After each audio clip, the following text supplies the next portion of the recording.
नमस्कार, live cities के net bulletin निर्मल बिहार में आपका स्वागत है। आपके साथ मैं मुस्कान। खबरों की शुरुआत करेंगे, लेकिन उससे पहले एक नजर डालते हैं आज की सुर्खियों पे। 2 मार्च को बिहार आएंगे पीएम मोदी, बिहार में नहीं मिलेगा मुफ्त बिजली, मुख्यमंत्री ने की घोषणा। रोहतास और बक्सर में गरजे तेजस्वी, सम्राट का ऐलान, अगले वित्त वर्ष से मरीजों को मुफ्त इलाज। नई जिम्मेदारी ज्यादा कठिन, बोले डिप्टी स्पीकर नरेंद्र नारायण यादव।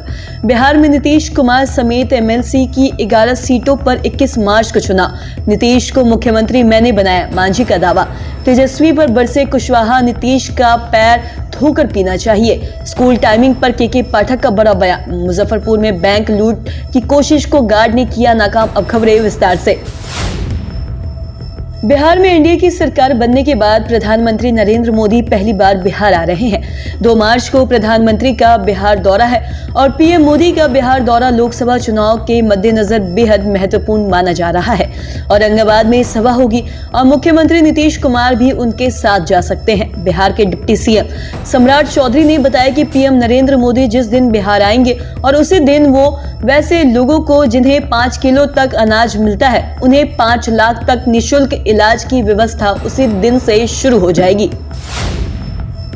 बिहार विधानसभा में मुख्यमंत्री नीतीश कुमार ने यह घोषणा की है कि अन्य राज्यों की तरह बिहार में भी मुफ्त बिजली नहीं मिलेगी। बिहार में पहले से ही बिजली का दर कम है और बिजली खरीदने में ज्यादा पैसा लगता है। अगर उसमें थोड़ा पैसा लगेगा तो सबको सुविधा मिलेगी। विपक्ष के हंगामे और बजट भाषण का बहिष्कार करने पर मुख्यमंत्री नीतीश कुमार ने कहा कि आपको तो शुरू से ही कह रहे थे कि मुफ्त में बिजली नहीं दिया जाएगा, बहुत कम पैसे में हम बिजली देते हैं, जबकि सरकार को बिजली खरीदने में कितना पैसा लगता है आपको मालूम ही होगा। तेजस्वी यादव अपनी जन विश्वास यात्रा के दौरान रोहतास और बक्सर पहुंचे, जहां लोगों को संबोधित करते हुए उन्होंने बीजेपी और नीतीश कुमार पर जमकर हमला किया। बता दें कि तेजस्वी ने कहा कि पहले हम कहा करते थे कि बीजेपी वॉशिंग मशीन है, लेकिन अब मैं कहता हूं कि वह वॉशिंग मशीन के साथ साथ डस्टबिन भी है। जितने भी लोग हैं उनको उसमें लेकर शामिल कर लेती है। वहीं रोजगार पर तेजस्वी ने कहा कि जब मैंने नीतीश कुमार से 10 लाख रोजगार की बात की तो उन्होंने कहा था कि पैसा अपने बाप के यहाँ से लाएंगे, लेकिन जब महागठबंधन की सरकार बनी तो मैंने इसे पूरा किया और लाखों लोगों को रोजगार और नौकरी भी दी।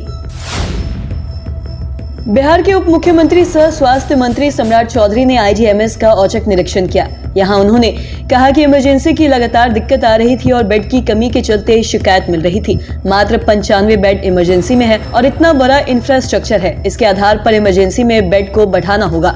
और निरीक्षण के दौरान उन्होंने अस्पताल में इलाज संबंधित व्यवस्थाओं की विस्तृत जानकारी ली। और साथ ही सम्राट चौधरी ने कहा कि अस्पताल में गरीबों का मुफ्त इलाज कराने का निर्णय बीते दिनों मुख्यमंत्री नीतीश कुमार ने लिया था। अभी दवा निःशुल्क उपलब्ध हो रही है और अगले वित्तीय वर्ष से यानी कि इस बार मार्च महीने के बाद से यहां पर गरीब मरीजों को सभी प्रकार की इलाज सुविधा मुफ्त मिलेगी और बेड से लेकर ट्रीटमेंट तक निःशुल्क मिलेगा। बिहार विधानसभा के नए उपाध्यक्ष नरेंद्र नारायण यादव बन गए हैं। सर्व समिति से नरेंद्र नारायण यादव का चुनाव हुआ है और नरेंद्र नारायण यादव ने कहा कि सदन को चलाना ज्यादा कठिन काम है, क्योंकि सदन में पक्ष और विपक्ष दोनों के सदस्य रहते हैं और एक से एक पूरक ने इस सदन को चलाया है। मेरी भी कोशिश होगी कि उनके अनुभवों के आधार पर सदन को बेहतर ढंग से चलाए और जिससे मेरे हटने के बाद भी सदस्यों को लगे कि उनकी आवाज को उठाने का काम मैंने किया, जनता की समस्याओं का निराकरण हो सके और ये हमारी हमेशा से कोशिश रहेगी। बिहार विधान परिषद में निर्वाचित 11 सदस्यों का कार्यकाल मई के पहले सप्ताह में पूरा हो रहा है। बता दें कि बिहार विधान परिषद की रिक्त होने वाली इन सीटों पर चुनाव का कार्यक्रम जारी कर दिया है। विधान परिषद के जिन सदस्यों का कार्यकाल पूरा होने वाला है उसमें मुख्यमंत्री नीतीश कुमार, पूर्व मुख्यमंत्री राबड़ी देवी, भाजपा नेता सैयद शहनवाज हुसैन समेत कई नेता शामिल है। और चुनाव आयोग की तरफ से जारी अधिसूचना के मुताबिक विधान परिषद की रिक्त होने वाली सीटों पर 4 मार्च को नोटिफिकेशन जारी कर दिया जाएगा और साथ ही 21 मार्च को चुनाव की तारीख तय की गई है और इसी दिन देर शाम तक चुनाव परिणाम भी घोषित किया जाएगा। जितन राम मांझी ने बड़ा बयान दिया है। मांझी ने अपने ही गठबंधन के नेता मुख्यमंत्री नीतीश कुमार पर निशाना साधा है। उन्होंने कहा कि राष्ट्रीय जनता दल ने मुझे सरकार बनने पर मुख्यमंत्री बनाने का वादा किया था, लेकिन मैंने लालू यादव और तेजस्वी यादव का साथ नहीं दिया। मांझी ने आगे कहा कि एनडीए बहुमत के साथ 125 सीट पर था, जिसमें 4 विधायक हमारे थे। यदि हमारे चारों विधायक हट जाते तो सरकार गिर जाती, लेकिन हम मैदान से नहीं हटे और उनके जो 10 विधायक भागने वाले थे वो भी हमारे कारण नहीं भागे। नीतीश कुमार बार बार कहते हैं कि उन्होंने मुझे मुख्यमंत्री बनाया। अब हम भी दावे के साथ कह सकते हैं कि नीतीश कुमार को हमने मुख्यमंत्री बनाया।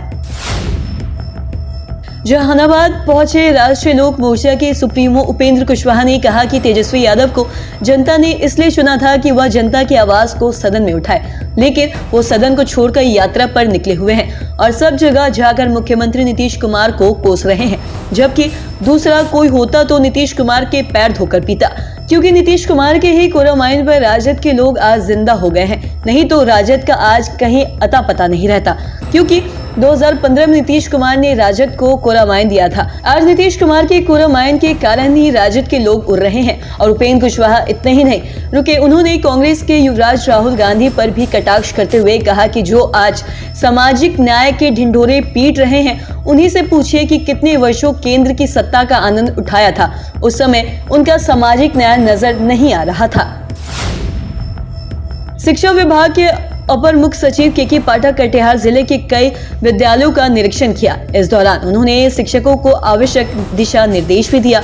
इससे पहले शिक्षा विभाग के एसीएस के पाठक का कटिहार समरनालय में गॉर्ड ऑफ ऑनर भी दिया गया था। अपर मुख्य सचिव ने स्कूलों के निरीक्षण करते हुए स्थानीय नागरिकों से शिक्षण व्यवस्था फीडबैक लिया और के पाठक ने कहा कि अब मामूली सक्षमता परीक्षा देकर पास करने पर नियोजित शिक्षकों को राज्य कर्मी का दर्जा मिलेगा।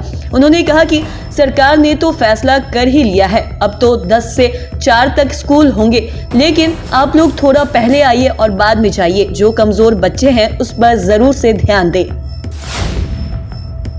मुजफ्फरपुर में बैंक के गार्ड की सूझबूझ की वजह से पंजाब नेशनल बैंक में लूट की बड़ी वारदात टल गई। बता दें कि लुटेरे ने बैंक के गार्ड को गोली मार दी। दरअसल मास्क पहनकर बैंक में घुस रहे लुटेरों पर जब बैंक के गार्ड को शक हुआ तो उन्होंने उनसे मास्क हटाने को कहा, लेकिन तब तक लुटेरे उन पर गोली चला चुके थे। गोली दोनों पैरों पर लगी थी। इसके बावजूद वो बैंक में लुटेरों से लड़ रहे थे। उनके शोर मचाने पर लुटेरे खुद को घिरता समझकर वहां से फरार हो गए। वहीं मौके पर पहुंचे आईजी तिरहुत शिवदीप लांडे ने कहा कि 2 अपराधियों का सुराग मिला है, अन्य का पता लगाया जा रहा है और जल्द ही सभी को पकड़ लिया जाएगा। तो आज के इस वीडियो में इतना ही। अगर आपने अब तक हमारे चैनल को सब्सक्राइब नहीं किया तो तुरंत कर ले, साथ ही हमारे फेसबुक पेज को लाइक करें। वीडियो देखने के लिए आपका धन्यवाद।